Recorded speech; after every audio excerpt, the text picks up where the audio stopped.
मैं ये दावे के साथ कह सकता हूं, बीजेपी और आरएसएस मानसिक रूप से बीमार हो गए हैं। अब क्या क्या कहेंगे। उत्तर प्रदेश में ब्राह्मणों का कम शोषण हुआ, सबसे ज्यादा हिंदुस्तान में अगर हत्याएं हुई है तो ब्राह्मणों की हुई हैं, उसके बाद मुसलमानों की हुई है, उसके बाद दलितों की हुई है।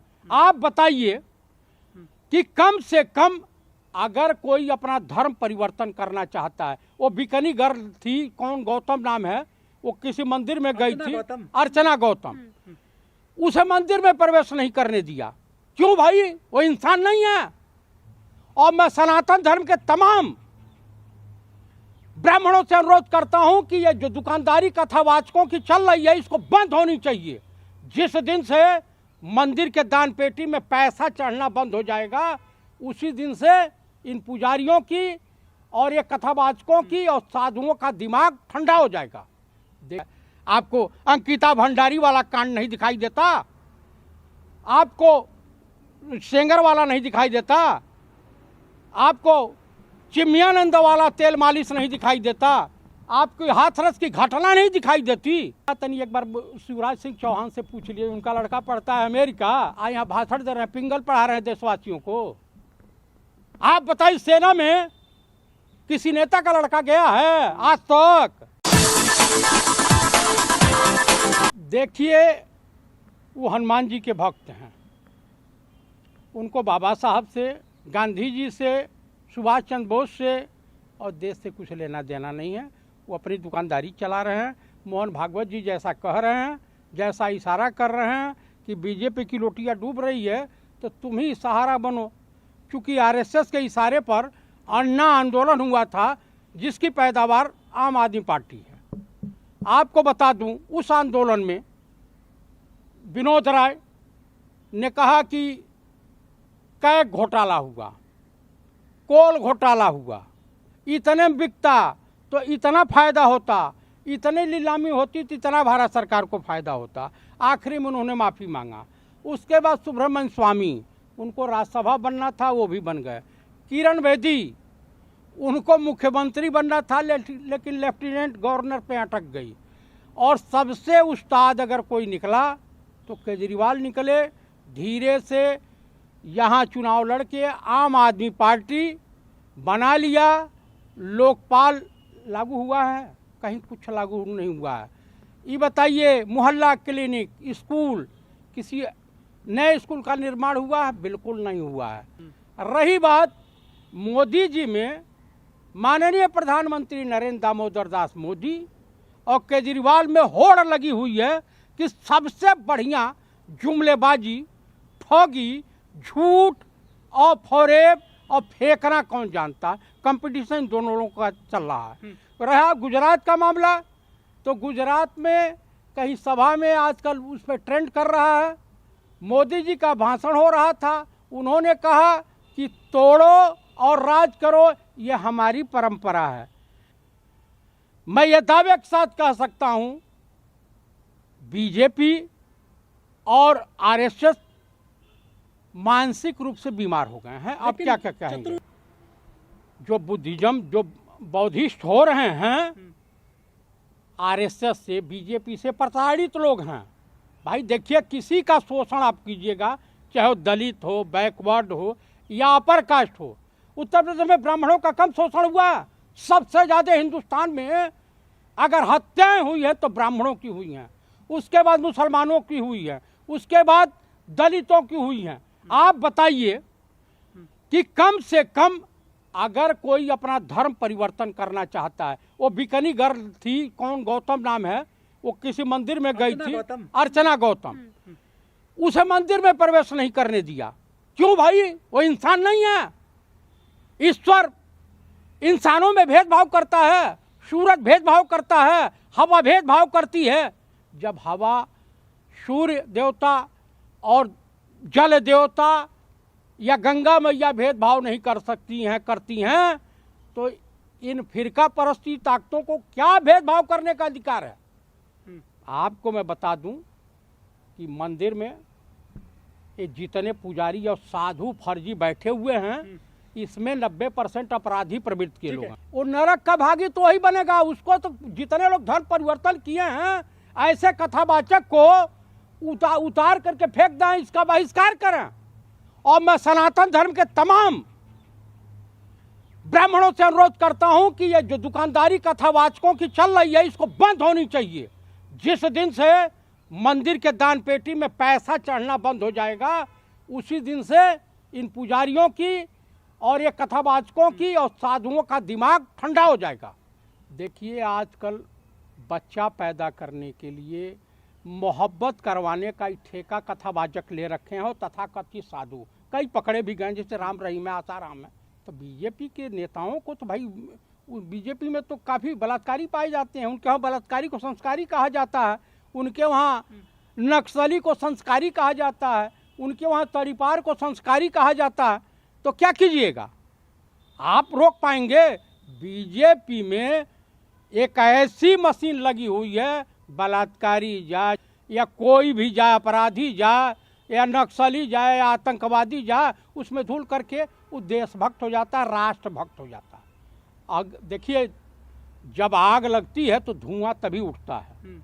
हो सकता है कि कहीं कहीं कुछ लिए हो माल। भाई सरकार चल रही है, आप जा रहे हो गुजरात में, हेलीकॉप्टर से जा रहे हो, हवाई जहाज से जा रहे हो, अपनी सैलरी से जा रहे हो। हाँ, लेकिन प्रधानमंत्री दौड़ा मार रहे हैं तो वो अपनी सैलरी से मार रहे हैं। इस देश में वर्तमान समय में एक ही सांसद है जो सैलरी नहीं लेता और सरकार की कोई सुविधा नहीं लेता, वो है वरुण गांधी। कि बेटी पढ़ाओ और बेटी पटाओ, ये माननीय प्रधानमंत्री ने कहा था। तो गलती हो जाती है, निकल जाता है मुंह से। अच्छा, सोने वाली बात भी माननीय प्रधानमंत्री कहे थे। राजनीति गद्दी पाने के लिए, अगर गद्दी पाने की चाहत होती तो गुजरात इलेक्शन में नहीं जाते, हिमाचल इलेक्शन में नहीं जाते। अगर यही चाहत होती, प्रधानमंत्री की कुर्सी चाहिए। मैं ये पूछ रहा हूं, जाते कि नहीं वहां सरकार बनवाने? जिस तरह से प्रधानमंत्री बार बार हर जगह जा रहे हैं, मुंह मार रहे हैं। अगर ये लालच होती, राहुल गांधी के ऊपर ये आरोप लगाने से पहले इस देश की मीडिया को, इस देश के लोगों को अपनी गिरेबान में झांकने की जरूरत है। आपको अंकिता भंडारी वाला कांड नहीं दिखाई देता, आपको सेंगर वाला नहीं दिखाई देता, आपको चिमयानंद वाला तेल मालिश नहीं दिखाई देता, आपको हाथरस की घटना नहीं दिखाई देती। राहुल गांधी तो वहां गए, कौन सा प्रधानमंत्री, कौन सा मुख्यमंत्री, कौन सा और मंत्री गया था? बता दे कोई बतावे तो सही। 2014 से पहले कहीं को डॉलर मजबूत है, डॉलर भारत का रुपया गिर रहा है। अब अमेरिका में क्या करिए, रुपया नहीं गिर रहा, डॉलर मजबूत हो रहा। उसके बाद भी कुछ दिन में कहेंगी कि वंदे भारत ट्रेन नहीं, भैंस मजबूत हो गई। कुछ दिन में कहेंगी ना, मोदी और भाजपा कमजोर नहीं है, राहुल गांधी और कांग्रेस मजबूत हो रहे हैं, यही कहेंगी। देखिए, ये यात्रा का असर है, भारत जोड़ो यात्रा का असर है, उस जैन सलाब का असर है कि ये लोग मानसिक रूप से दिवालिया हो गए, मानसिक रूप से बीमार पड़ गए। इसलिए उलील जुलील हरकतें करते रहेंगे, कुछ दिन में यही चीज करके कपड़े उपड़े फाड़ते हुए दिखाई देंगे। भाई कांग्रेस तो सही में दिखा रही है कि फुदर फुदर फुदर फुदर हमारे देश के प्रधानमंत्री जा रहे हैं। अरे कहे कि वे उनकी परंपरा, उसको जोड़ो और विकास करो, ये कांग्रेस की परंपरा माननीय प्रधानमंत्री ने कहा ये भाजपा की परंपरा है कि फूट डालो और राज करो, तोड़ो और राज करो। ये प्रधानमंत्री ने कहा कि भाजपा ये मेरी परंपरा है। अब लोग व्रत करने लगे, विदेशी लोग एक टाइम खाना खाने लगे, तो ये व्रत का प्रभाव है कि भारत में भूखमरी। प्रधानमंत्री ने सही कहा, इतना बढ़िया, इतना सुयोग, इतना बड़ा विद्वान, पंडित नेहरू के बाद ऑक्सफोर्ड यूनिवर्सिटी का टॉपर स्टूडेंट, लास्पार्की जैसा व्यक्ति जो इनसे मोहब्बत करता था, पढ़ाया है। लास्पार्की ने इनको पढ़ाया है। ये बांग्लादेश की लड़ाई में भी गए थे, ढाका गए थे, इन्हीं के सामने नियाजी समर्पण किया था। 90,000 सैनिक इन्हीं के सामने समर्पण किए। आप बताइए, देसी गाय का दूध जो है माँ के दूध से मिलता जुलता है, ये जानते हैं? बकरी का दूध आयुर्वेद तमाम बीमारियों का नाश करता है। और ये जो बताएंगे इस देश के मेडिकल संस्था को नष्ट कर देगा। न सुसेन वैद्य मिलेंगे और न धन्वंतरी वैद्य मिलेंगे। उनका लड़का कहाँ पढ़ता है? तनी एक बार शिवराज सिंह चौहान से पूछ लिए। उनका लड़का पढ़ता है अमेरिका, यहाँ भाषण दे रहे हैं, पिंगल पढ़ा रहे हैं देशवासियों को।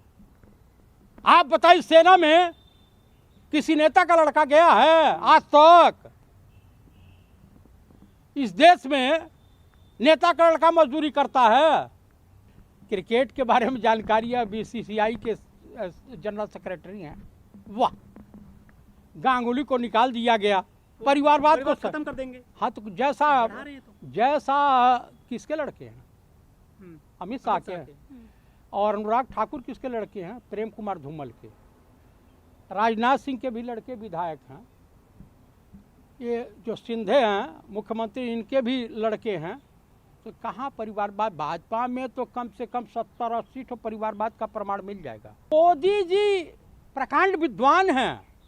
अब उनका भाषण उन्हीं के टाइप का कोई व्यक्ति लिखता होगा, हाँ, जो उतना बड़ा विद्वान होगा, जिसको झूठ फौरेब और ढोंगे रचना है। देखिए, जुर्म की डाली कभी फलती नहीं और नाव कागज की कभी चलती नहीं। इनकी दुकानदारी साफ होने वाली है। 2024 में जब इस देश की प्रधानमंत्री स्वर्गीय श्रीमती इंदिरा गांधी जेल जा सकती हैं, तो अमित शाह और नरेंद्र मोदी क्यों नहीं? जेल जाएंगे ये? पक्का। कौन पहुंचाएगा इन्हें जेल? पक्का। जो उस वक्त की सरकारें होंगी जिसके साथ इन्होंने डाह द्वेष किया, वही ये कमवा कर। बिल्किस बानो के आरोपी संस्कारी है ना, भाजपा की दृष्टि में बलात्कारी संस्कारी माना जाता है।